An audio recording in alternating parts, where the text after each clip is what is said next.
Bismillahirrahmanirrahim. Assalamualaikum warahmatullahi wabarakatuh. Jumpa lagi dengan Mujahidah, kontennya mengomentari keanehan dalam beragama seputar agama Islam dan Kristen. Di negeri kita ada darurat kebohongan. Maksudnya apa darurat kebohongan? Kebohongan membudaya. Dari mulai pejabat yang paling tinggi sampai rakyat yang paling rendah, di mana-mana bohong dianggap biasa, saudara. Di mana-mana ada kebohongan. Bahkan kebohongan itu, saudara, sering diulang-ulang.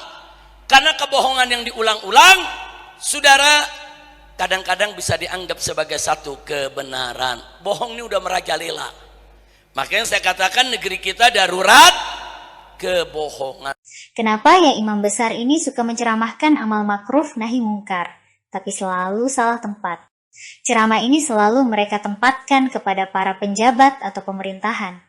Tidak pernah dia tempatkan dulu ceramah dia kepada sosok yang paling penting, yaitu pemimpin Islam, seperti keturunan Nabi, para alim ulama, ustadz, dan pengajar ajaran sesat. Tapi kalian dengar dulu semua ceramahnya. Tugas kami hanya menyadarkan mana yang harus diikuti dan mana yang tidak. Ya Sayyidi,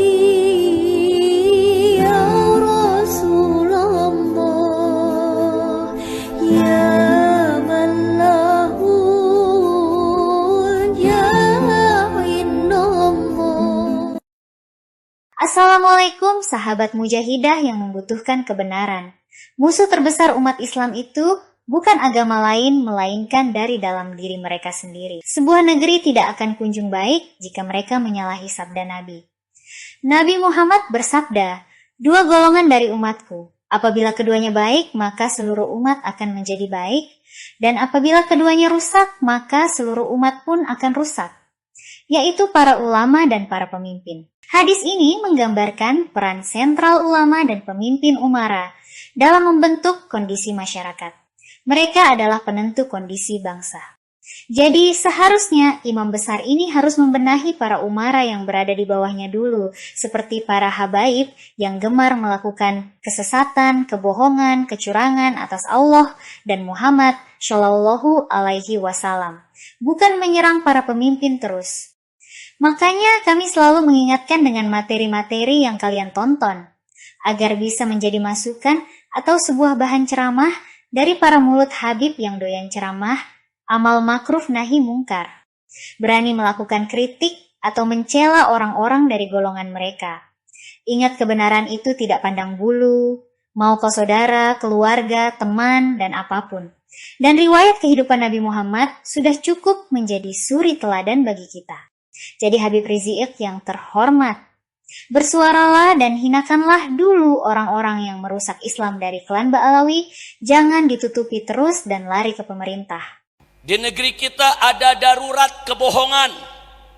Maksudnya apa darurat kebohongan? Kebohongan membudaya. Dari mulai pejabat yang paling tinggi sampai rakyat yang paling rendah, di mana-mana bohong dianggap biasa, saudara. Di mana-mana ada kebohongan. Bahkan kebohongan itu, saudara, sering diulang-ulang. Karena kebohongan yang diulang-ulang, saudara, kadang-kadang bisa dianggap sebagai satu kebenaran. Bohong ini udah merajalela. Makanya saya katakan negeri kita darurat kebohongan. Sekaligus darurat kecurangan. Di mana-mana terjadi kecurangan. Di Pilpres ada kecurangan. Di pilkada ada kecurangan, di mana-mana terjadi kecurangan, saudara. Jadi kecurangan itu sudah merajalela. Nah, kemudian ada lagi kita juga mengalami darurat kezaliman. Kezaliman juga terjadi di mana-mana. Berapa banyak rakyat kecil, saudara, yang menjadi korban. Berapa banyak rakyat kecil yang di sana sini digusur, saudara, sampai mau dagang masih berubah Satpol PP, saudara. Di mana-mana, cuman penghasilan sehari mungkin dapat 1.000-20.000 sekedar makan. Dagangannya diobrak-abrik, saudara. Dagangannya diambil oleh petugas apa? Sosok pedagang bernama Wahyu Dwi Nugroho menjadi sorotan media asing asal Tiongkok, South China Morning Post. Wahyu Dwi Nugroho merupakan pedagang di Bogor yang dilaporkan oleh Majelis Taklim Zadul Muslim Al-Bushra terkait dugaan ujaran kebencian. Padahal sebenarnya Wahyu Dwi Nugroho hanya curhat soal spanduk di TikTok dan membela haknya sendiri. Namun kini Wahyu Dwi Nugroho ditahan dengan kasus dugaan ujaran kebencian.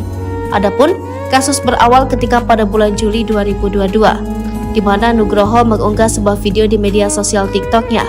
Dalam video tersebut, dirinya mengkritik spanduk yang dipasang oleh pimpinan Majelis Taklim Zadul Muslim Al-Bushra, Habib Abu Bakar Assegaf di lingkungan tempat tinggalnya.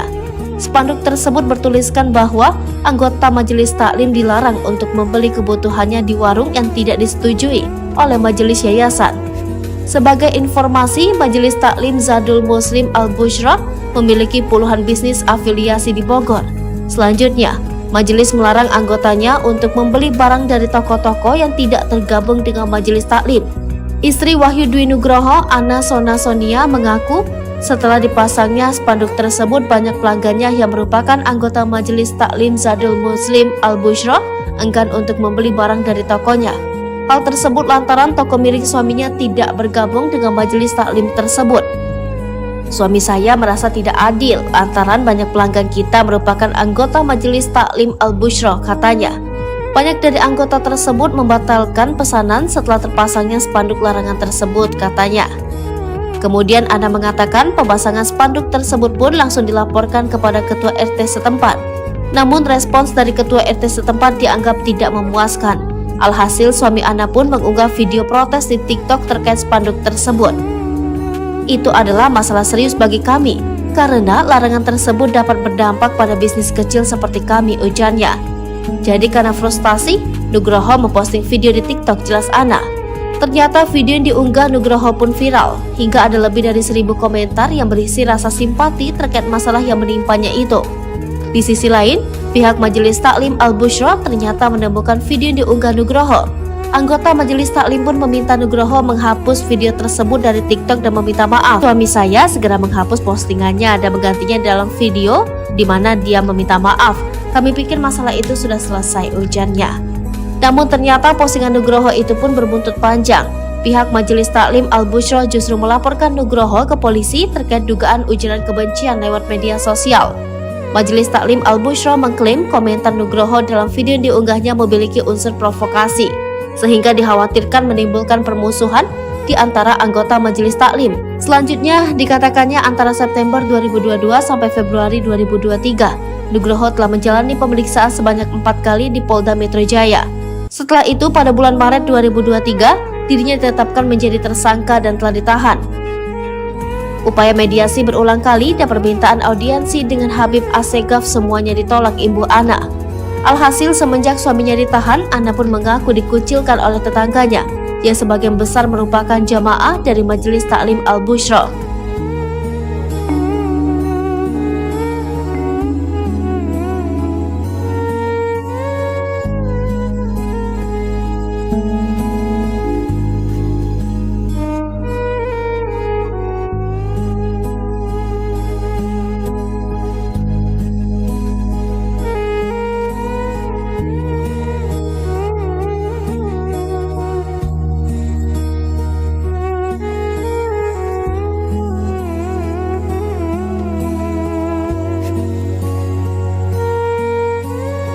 Ini yang saya katakan tadi, darurat kezaliman di mana-mana. Nggak sampai di situ, saudara.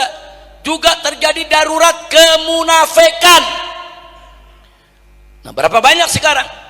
Sebagaimana Nabi katakan dalam hadis, saudara, ayatul munafik salat. Tanda atau ciri munafik itu ada 3. Idza haddatsa kadzaba. Kalau dia bicara dia bohong. Wa idza wa'ada akhlafa. Kalau dia janji, ingkari janjinya. Wa idza tumina khana, kalau dia dikasih amanat dia khianat. Kita lihat di sekitar kita sekarang, saudara. Ini sekarang yang ngaku-ngaku Habib, ngaku-ngaku keturunan Rasulullah luar biasa banyak. Saya minta mereka verifikasi, buktikan nasabnya itu benar. Kalau mereka yakin nasab mereka benar, ya argumentasi dong. Pakai ilmu nasab, pakai ilmu sejarah, bukan dengan caci maki, bukan dengan kebencian, tapi dengan data, dengan kitab, dengan argumentasi, dengan bukti. Berani nggak tes DNA? Dengan adanya rambut itu bisa diperiksa gennya, DNA-nya bisa diperiksa. Bahkan itu juga bisa menjadi bukti bahwa setiap keturunan Nabi yang hidup pada hari ini pasti ada, yaitu unsur kesamaan DNA dengan DNA Nabi. Berani nggak tes DNA? Tidak boleh secara syariat ya berpatokan kepada basmah wirathiyah tes DNA untuk menafikan nasab, nggak boleh, haram secara syariat. Jadi mana nih orang yang benar-benar munafik dan orang yang benar-benar beriman? Kami sudah puas menuduhkan dan menunjukkan bukti-bukti yang akurat dari mulut mereka sendiri untuk menghakimi diri mereka sendiri. Orang muslim yang awam pun sudah bisa melihat kebenaran sejelas ini tanpa kami sodorkan lagi soal kemunafikan yang dibicarakan imam besar ini untuk pemerintah. Sementara lupa menasihati untuk dirinya sendiri. Jadi sahabat mujahidah, kami sudah mencoba menganalisa sebaik mungkin. Dan kebenaran tidak akan sampai ke Merauke kalau kalian tidak membantu menyebarkannya. Berapa banyak orang kalau bicara bohong, janji diingkari, diberikan yaitu amanat, dia khianati, dikasih amanat sebagai pemimpin, dia korupsi. Itu kan namanya mengkhianati amanat. Ini terjadi di mana-mana. Berarti apa? Darurat kemunafikan. Apalagi kemunkaran, udah darurat kemunkaran di mana-mana. Panjenengan sadar tidak? Selama ini kalian dijajah melalui rasa kagum, penjajah zaman dulu datang pakai bedil, kita lawan. Tapi sekarang penjajah datang pakai jubah dan dongeng kita malah sujud. Inilah sihir yang paling mematikan. Mereka bilang bangsa dia adalah pilihan Tuhan, malah melebihi Tuhan, bisa padamkan api neraka. Dia berkata, Tuhan menurunkan cobaan harus izin mereka dulu. Dan kalian semua mengaminkan itu, astagfirullahalazim. Padahal mereka adalah kelompok pendatang ke berbagai negara, salah satunya Indonesia. Di negara mereka terjadi akibat krisis kemanusiaan, akibat perang saudara di Yaman Selatan, kota Tarim. Apapun mereka akan lakukan, asal bangsa pribumi bisa percaya dan membenarkan perkataannya. Sungguh luar biasa, mereka bukan keturunan Nabi, mereka bukan ulama. Baca ayat Al-Quran aja belepotan. Senengan nongkrong di majlis apa sama pacar? Senengan majlis sama pacar? Kerah. Alhamdulillah rabbil alamin. Kerah. Alhamdulillah rabbil alamin. Kerah. Alhamdulillah rabbil alamin. A'udzubillahi minasyaitonir rajim. La ilaha illallah. محمد رسول الله أشهد أن محمد رسول الله حي على الصلاة حي على الصلاة حي على الفلاح حي على الفلاح الله أكبر الله أكبر لا إله إلا الله. Kenapa Rasulullah selalu menyuruh dan memilih Bilal bin Rabah untuk azan? Bukan yang lain, kalian tahu apa alasannya? Karena Bilal bin Rabah mempunyai suara yang lantang serta merdu, siapapun yang mendengar azan dia akan tersentuh. Nah ini, orang yang kalian banggakan, melantunkan azan ataupun qomat, seperti orang kena ayan gitu. Masihkah kalian percaya dengan iblis ini? Gobloknya minta ampun, coba dengarkan. Allah salat, berarti Allah merahmati. Contohnya apa? Innallaha wa malaikatahu yusalluna 'alan nabi. Allah dan para malaikat salat kepada Nabi Muhammad. Padahal ayat ini mengatakan Allah dan para malaikat bersalawat kepada Nabi Muhammad, bukan sholat, dodol. Inilah orang aku ulama padahal tukang ngibul. Gimana nih? Gimana lagi? Darurat narkoba, darurat LGBT, saudara. Penjual agama, penipu, pendusta, penjual agama. Pendusta! Mau judi online-nya, saudara. Mau judi offline-nya di mana-mana. Ini ada apa dengan saudara? Serba darurat. Nggak sampai di situ, ada darurat korupsi, darurat kolusi, darurat konstitusi, darurat demokrasi, darurat meritokrasi. Ngaku negeri kita sebagai negeri demokrasi, demokrasinya udah diobral. Saudara, ngaku negeri kita negara meritokrasi, udah nggak jalan itu meritokrasi, saudara. Nah kesimpulannya, kenapa darurat-darurat itu terjadi di kita punya negeri? Karena Indonesia sedang mengalami darurat akhlak. Makanya kembali kepada hadis Nabi Muhammad. Jadi seharusnya imam besar ini harus membenahi para umara yang berada di bawahnya dulu, seperti para habaib yang gemar melakukan kesesatan, kebohongan, kecurangan atas Allah dan Muhammad Shallallahu Alaihi Wasallam. Bukan menyerang para pemimpin terus. Makanya kami selalu mengingatkan dengan materi-materi yang kalian tonton, agar bisa menjadi masukan atau sebuah bahan ceramah dari para mulut Habib yang doyan ceramah, amal makruf nahi mungkar, berani melakukan kritik atau mencela orang-orang dari golongan mereka. Kenapa orang korupsi? Karena nggak punya akhlak. Kalau dia punya akhlak, nggak bakal mau dia korupsi, saudara. Kenapa laki sama laki berani ciuman di jalanan, berani ciuman di panggung, ditonton oleh sekian banyak orang? Gay, LGBT menunjukkan diri karena tidak punya akhlak. Kenapa orang janji berani diingkari? Nggak punya malu, saudara. Terang-terangan dia bohongin orang, terang-terangan karena nggak punya akhlak. Kenapa orang seenaknya berbuat kemaksiatan di mana-mana? Jawabnya karena tidak punya akhlak. Sudah hilang, urat malunya udah putus, saudara. Jadi sifat malu itu salah satu akhlak yang terpuji, salah satu bilik keimanan. Kalau sifat malu ini kita tumbuh suburkan, semua punya sifat malu, saudara, nggak bakal sembarangan orang untuk berbuat maksiat dan kemunkaran. Nah, ada orang bohong berkali-kali. Kita nyebut ya Umar Mahdhar, ya Umar Mahdhar, ya Umar Mahdhar. Kok manggilnya nama orang sih, bukan nama Allah? Antum mau ikut Al-Quran atau ikut siapa ini? Ikut siapa? Ikut siapa? Satu lagi siapa? Bandingan siapa? Aku tinggalkan kepada kamu dua pusaka. Pertama, kitabullah Al-Quran, kedua itrati ahli baiti. Yang dimaksud adalah Al-Quran, ajaran Al-Quran dan ajaran daripada para habaib. Itu yang Anda ikuti, tidak akan sesat, dijamin oleh Nabi selama-lamanya. Astagfirullah Pak Roki, gue dari kecil sampai umur segini pedoman umat Islam tuh gak pernah berubah, Al-Quran dan As-Sunnah. Kenapa jadi habaib? Gue kenal habaib aja udah gede, zaman Nabi aja gak ada habaib. Kenapa ahlul baitnya diklaim sebagai habib? Mulai kapan?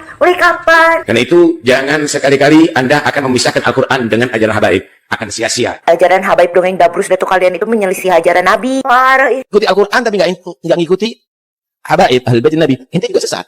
Jangan suka nakut-nakutin Kibin, Pak Roki. Udah Kibin pada bahlul, ditakut-takutin lagi, kasihan. Bin, sadar Bin. Ajarannya habaib, kamu tidak akan sesat selama-lamanya. Hadits itu sahih. Sahih dari mana Pak Roki? Mana dalilnya? Harus ngikutin ajaran habaib. Ngarang-ngarang aja nih. Hadits itu sahih. Ya, bodo amat. Siapa gitu? Dan nggak gunakan akalnya, saudara, untuk berpikir agar dia kenal Allah, kenal Rasul, kenal Nabi, tahu mana yang hak, mana yang batil, mana yang haram, mana yang halal. Dia nggak pakai akalnya. Walahum a'yun, kata Allah. Tapi apa yang terjadi, kata Allah, la yubsiruna biha. Mereka nggak gunakan mata mereka untuk melihat yang hak, untuk melihat, memandang kebenaran. Matanya digunakan untuk melihat yang haram, memandang yang haram. Nggak sampai di situ, kata Allah, walahum adzan. Tapi apa yang terjadi, saudara? La yasma'una biha. Mereka nggak gunakan telinganya untuk mendengar kalam Allah, untuk mendengar suara kebenaran, untuk mendengar suara keadilan. Nggak dipakai.